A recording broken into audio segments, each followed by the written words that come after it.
My name is Geralyn Lockstein. I'm the autism consultant for the Saskatchewan Health Authority. So when we get into the what motivates these challenging behaviors, there can be different things. One is sensory. Maybe something is it's too loud. It's too bright. I don't want to be touched, kind of thing. So it could be a sensory thing. So we watch and we see what might be happening before the behavior that caused that outburst, or let's say throwing something, or for them to bite themselves. Another type could be escape. It's too hard, it's too difficult, I didn't understand. And so having a meltdown or escapes from getting them away from doing that particular thing that you're asking them to do. Attention, maybe they want attention. They wanted you to get them the crackers, but it didn't happen because they might not have known how to ask properly for them, but in order to get your attention, they might come up and pinch you. And that's not what we want them to learn to do, to get the attention, but it's one way in which they can get the attention. And then of course there's the tangible rewards. Those are the more for the behavior. I cry, but I give them the iPad. Oh, now I'm done. I'm done with my crying. So that's what we would call a tangible reward. And so there's those four areas that can be why the challenging behavior exists.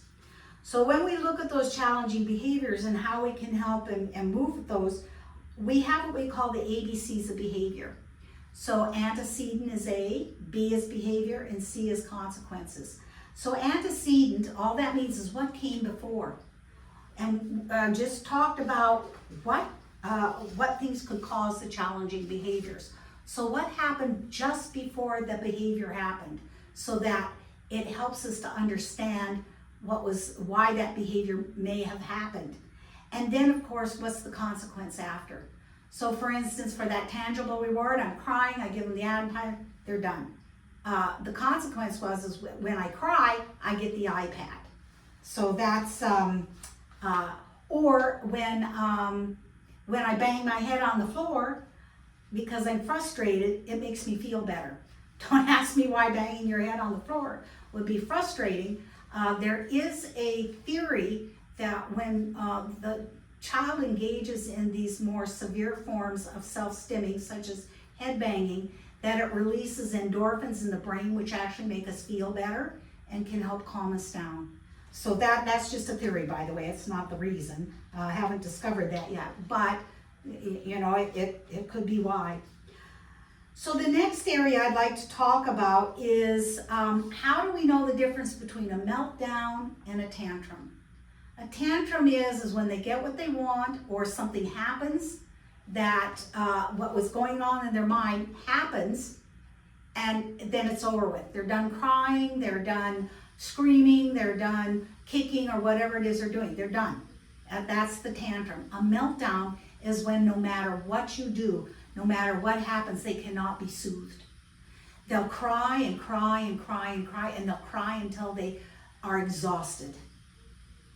Or they'll bang their head until they knock themselves out. And that's not what we want. So we try to work with, before it gets to that meltdown, to put those programs in place so that we're explicitly teaching them what they can do rather than what they have been doing. So those are, again, that difference between a tantrum and a meltdown. So often we hear parents saying their kids they're having meltdowns. And yet when we actually look at it, it is a tantrum. It's not that we want the tantrums either, but that is the difference between the tantrum and the meltdown. One of the things I will tell you is when a child has a meltdown, it can take them days to get regulated again. So we might have, they're performing really well, and they're coming along with what they're learning, and then they have something happens and they end up with a meltdown. It became so overwhelming for them that they had this meltdown. And then after the meltdown, when they finally done with that, whatever it is they're doing, where they're crying and have cried themselves to sleep, they may be exhausted for the next 2 or 3 days. And their performance level is going to be not so good. So we have to keep that in mind when we're looking at those meltdowns. That's why we try and work to prevent what's that frustrating experience the child is having before it gets to the point where they are so overwhelmed that they have this meltdown. So I have this book, like I put out, it's called Understanding the Spectrum. It's just kind of a nice little booklet. It can be, it'll be, if you would like to get it, it explains about the how the spectrum is and some of the things that can happen within the spectrum. So in this one, the individual who did this was actually a woman who has autism. And so she talks about how they feel the child is a little autistic or not autistic or very autistic. And this is not a good way, this is not how we look at kids with autism. Autism is so different. And with that autism, we have to, if we say they're a little autistic, then they may not get the supports they need. If we say they're very autistic, then we may exclude them from being in certain social groups or situations. So we want to make sure that this idea of being just a little autistic to a lot autistic is not the case. I don't even really care for, it's nice to know the levels, level 1, level 2, and level 3. However, we also have to remember that in those levels, there can be varying degrees. So a person with, and this has happened, a child can get an autism diagnosis and be level 1 in the social communication area, but be a level 3 in the repetitive restrictive area. So that shows you it can be very different. It's not all the same thing. But this is this can be obtained at the Autism Services at the Ronge Health Center here in Ronge. And it's a nice little booklet. It's a way to, it kind of puts things in perspective that make it a little easier to understand with what's going on if you have a child that you feel is suspected or you work with children with autism.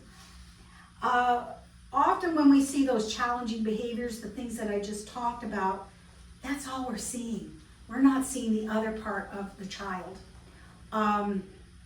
Autism is a very complex disorder, very complex. And so we don't want to sit there and stereotype them a certain way. Because by stereotyping, now we're not considering them as an individual. So it's important to remember that each child with autism or a child with suspected autism is, each one is very different. They're not all the same. And so when we look at our children with autism, we want to see those great things about them. They have a lot to offer us, a lot there. So one of the things that we want to do is to see the child as a whole person. So when we look at the human being, we know we have those 4 directions: emotional, mental, spiritual, and physical. It's important for us to be healthy. We need to have balance in all those areas. So that's true with the child with autism too. And then from there, everything else can flow. So let's look at them as a whole child, not saying this, saying, oh, autism, autism, autism. We don't want to do that to the child. So when we look at labels, we have to be careful that when we give a diagnosis of autism, we're not labeling the child with autism, because they are an individual, each one. They have different personalities. They have different unique ways of seeing the world that they present to us. So it's Again, it's important to view each child as that whole person. The next thing that we would like to, that I'd like to point out to you is let's look at the difference between can't and won't. Often when we see those challenging behaviors, we think the child won't behave. Well, maybe it's because they can't, or they just don't know the right way. So as a rule, can't means it is because the individual doesn't know how to do it or how to respond. Won't means the individual lacks the will to do it. So they can do it, it's just they lack the will. So we need to make sure that we are viewing it as can't rather than won't. If we do that, we're more likely to look at what is happening, if we perceive it as a problem, to be able to solve the problem. If we look at it as won't, then we often see it as that there's nothing that can be done. So it's really important to see that the child is just having difficulty. It's not because they're doing it on purpose. It's because they really are confused. They really do have trouble with understanding, or that it's very confusing to them.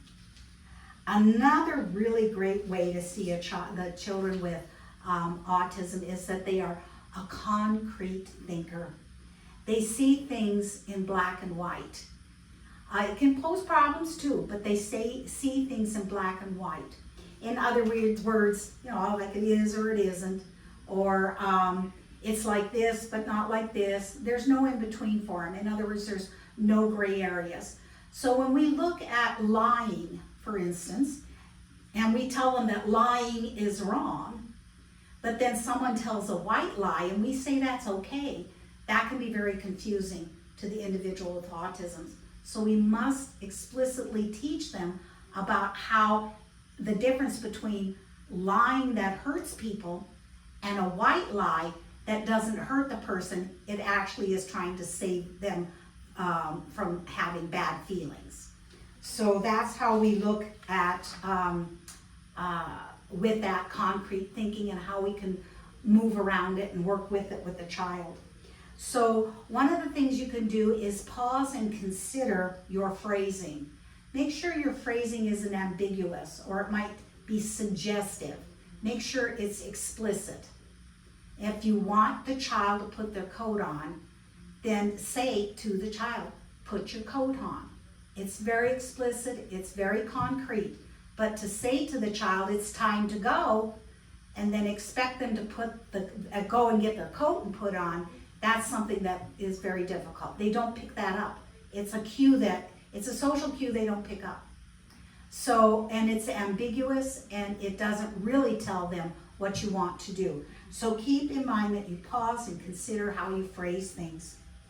So, and again, that's framing your communication in more concrete terms. Say what you mean.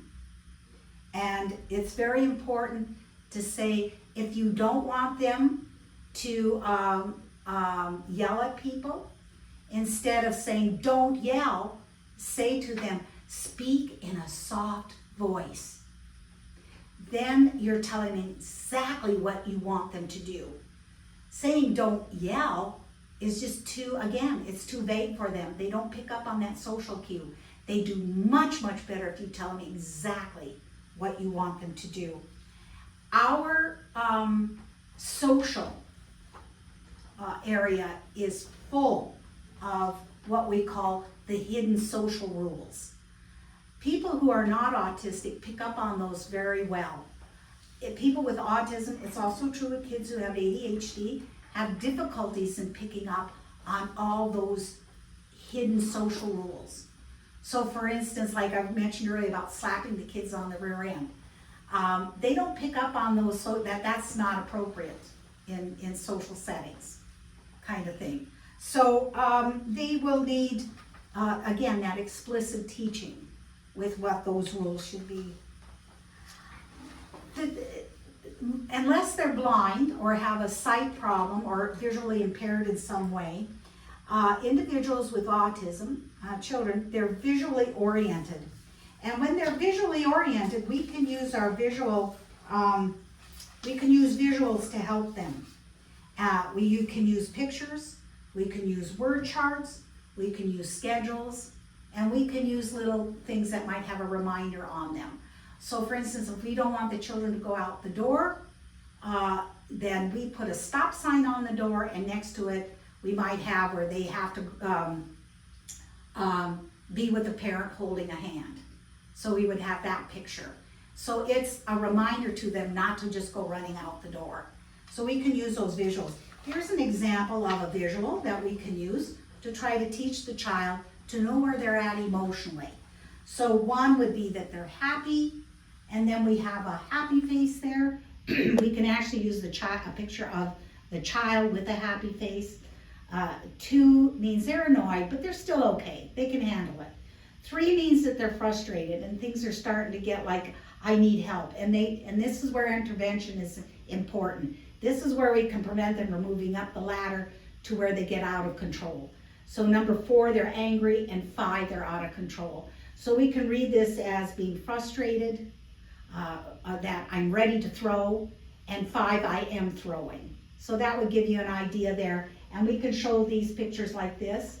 And then we can go and have the child, if they're having trouble, we can check in on them by having this visual and asking them, how are you feeling?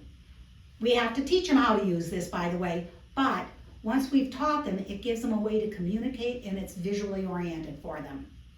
So that's how visuals work. Then there's some gifts that the kids with autism have. They are honest. If you say, did you do that? If they understand that did you yell right now? They would be honest and say yes. They wouldn't say, no, it wasn't me, I didn't yell. They are very honest. They lack pretense. They aren't doing it to annoy or to make you unhappy or to make you angry. They're honest. They're honest to a fault. So they would go up and see somebody and they'd say, you're fat, aren't you? And that would be because they're honest. There's no pretense in it. They're saying exactly what it means. They're not saying it to be mean or to hurt the other person. They're stating a fact. The person may be overweight. They could have used a better word. They might have learned to not say anything at all. But these are the things in which we would have to, again, that explicit teaching to help them with that. But that gives you an idea of what we mean by being honest to a fault. They really don't know how to deceive other people. So they don't know how to steal something. They just go right in the store and take it and walk out. Right, for everybody to see. They don't know how to be deceptive by taking that and going like this and maybe trying to get out the door. They're just not. They don't know how to do it. They can stay for very exceptionally long periods of time on their preferred activities. And so remember I was talking about the boy with Titanic. So he spent a lot of his spare time learning about the Titanic, learning about how it was built, learning how many passengers could be on it, how many lifeboats were on it, all of these things about that Titanic. This is wonderful that and we would want to encourage him to learn. We would want him to move into other subject matters as well. But he has that ability to stay focused on that for a very long period of time. They are very good with visual. They pick up on visuals really well. And as I said, unless they're sight impaired or are blind, visuals are really a wonderful tool for use with giving them those explicit teachings that we can do. And once they have that information, unless they have an intellectual disability, that can prevent them from remembering as much. But once that information is stored, they rarely forget it. Rarely forget it. It'll be with them for the rest of their life. So that is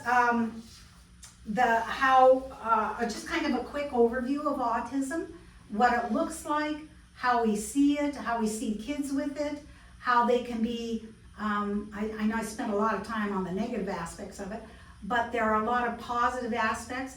I've had many kids that, where I have spent time with them, where, and it's just being patient, knowing when to put how to word something correctly, how to get them to respond. And I've had, where I've had kids that are not, don't like new people and that, but by the end of the session, one session that I have with them, they're coming up and giving me a hug. So it's important to accept them for who and what they are. And I think by doing that, because they can sense these things, that when they know that people like them or don't like them. So if we have that sense of accepting them for who and what they are, and that we know that they can work towards potential, they will learn. And well, I guess for me, I chose the right profession for myself, because for me, I just love kids. I love the way kids learn, and I've always, my whole background's been special education, and then it evolved into getting my master's degree in autism, and so and specializing in a particular special education field. And because every kid has something to offer us. I just believe so much that they do. Also at our facility here in Ronge, at the Ronge Health Center with Autism Services, we have a list of websites that where you can learn more. And I also have websites that are indigenous based. So we can, because most of our kids up here are going to be indigenous, so we want to make sure that they're included in autism as well, with all the visuals that we can do and such. So I've also put those in there as well, so that it can that we can use those. Then some things that you could do is that you yourself could keep a journal, and just keep it simple. Don't get, it's just like keeping a diary. Just, write down your thoughts, your feelings, or maybe, oh, they did so and so today, and that made me so happy. And I've had parents and caregivers give me a call, because I tell them, call me for any questions and concerns, but also call me when they do something neat that you want to, say, yay! And so, I celebrate with them when they tell me something neat that their child has done. So, you can put that down. It helps because you can go back and read what you've written. If you're not a writer, then this may not be a way to do it, but you might be able to speak and record what you've said, and then go back and listen to your recordings. Remember that all you can do is your best. We are all different. And we have good days and bad days. So always do your best, and remember that tomorrow is always a brand new day, and you start brand new. Don't drag in what happened yesterday into today and think that it's going to stop you from moving forward. Don't ever do that. Today's a brand new day. We move on. We're working on our explicit teaching today, which might be putting on a shirt, and then that's it. So we're doing that. We're still going to do it and work with it. And then once we've done that explicit teaching for the day, then of course our day moves on and we do other things. But that is what we do. Always. Always know that there's, how do I want to put it? There's always a light at the end of the tunnel.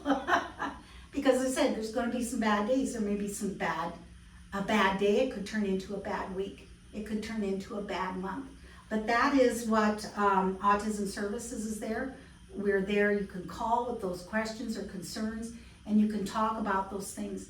I've often listened to parents and they're crying, and they're just like, they're at their wit's end, in other words. But just by talking to me about it, they feel better. They feel that so much more relaxed. and they feel that they can go on. So don't feel that you don't have that option, that there are people out there, and friends, relatives, anybody that would spend that few extra minutes with you just so that you could say what you're feeling, because that's important too. Also know that if it becomes overwhelming for you, that this is a time also to ask for that help. Use visual schedules. We talked about visuals, like this is a visual, but we can use a visual schedule. So that can be put together. There are, you can go online to learn about visual schedules or how to put one together, or call out to Autism Services, and we can help you to put one together that is specific for you and your child. There is, we don't just take, like I mentioned, a child learning, putting their shirt on for the day. If that's what you're working on, give them the shirt. If they can't do it, then we do it in very tiny steps at a time. So the first thing we might do is to have them, we get the shirt on most of the way, but then we take their little hands and put it at the bottom and help them pull it down. Until there's a time when we don't need to put our hands on their hands for them to pull it down by themselves.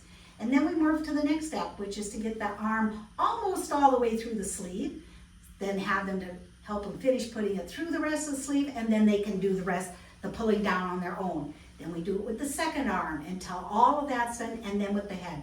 The head comes last. So we've broken that step up, or that task of putting a shirt on, into several steps to complete the task. So, and that again, you can get ideas on how to break tasks up you can go online to get those ideas. You can call Autism Services. Make sure you take breaks for yourself. If you're finding it a very difficult day, if there's somebody you can call that will come in and watch your child for, even if it's for 15 minutes, so you can go out and get a breath of fresh air and go for a real short break. You can also,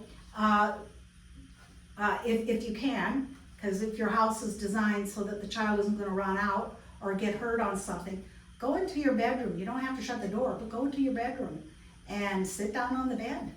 Take some deep breaths. Take those breaks for yourself. End activities in a fun way if you can. Because when it becomes fun, everybody is so much more happier. So I say with the hands going down, pulling the shirt down, oh, look at you did it by yourself. And then they're smiling and you're smiling. And you can schedule time. If you have a cuddler, schedule that time to sit down and cuddle with them. That helps them to regulate. If they're not a cuddler, make sure that they have time in their quiet space, and be consistent. To do it the same way each time. The reason that, and do it every day. It's important to do that because it's that repetitive, restrictive, in other words, putting it in part into the routine. That's where the child is, it can help them to prevent them to be functional, but we can use it because it is a strength. We can use that as a strength to help them learn something new. Make sure that you have, make your expectations clear. And I already mentioned that with, instead of saying don't yell, say do talk softly. Talk softly. And then because you're doing it that way, then they're listening. And then they might even imitate you. And when they do, you say, exactly, just right, good for you. Offer them choices.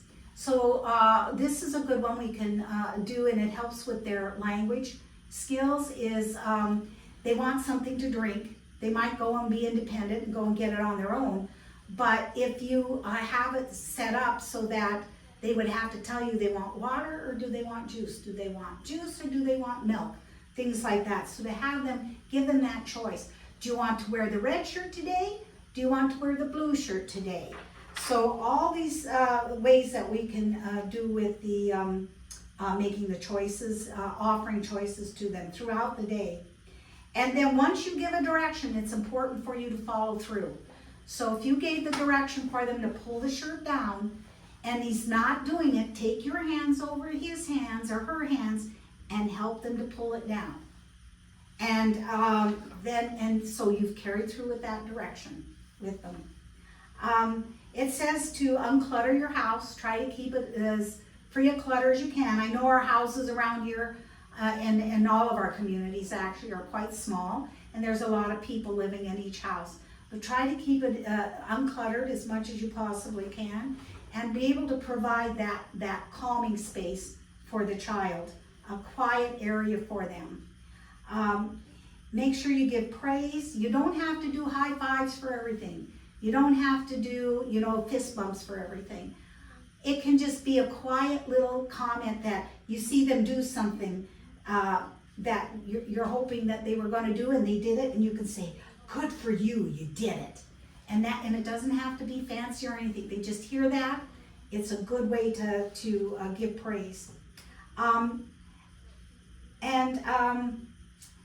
Keep your line, instead of using great big long or giving long sentences or giving them all of the directions at once.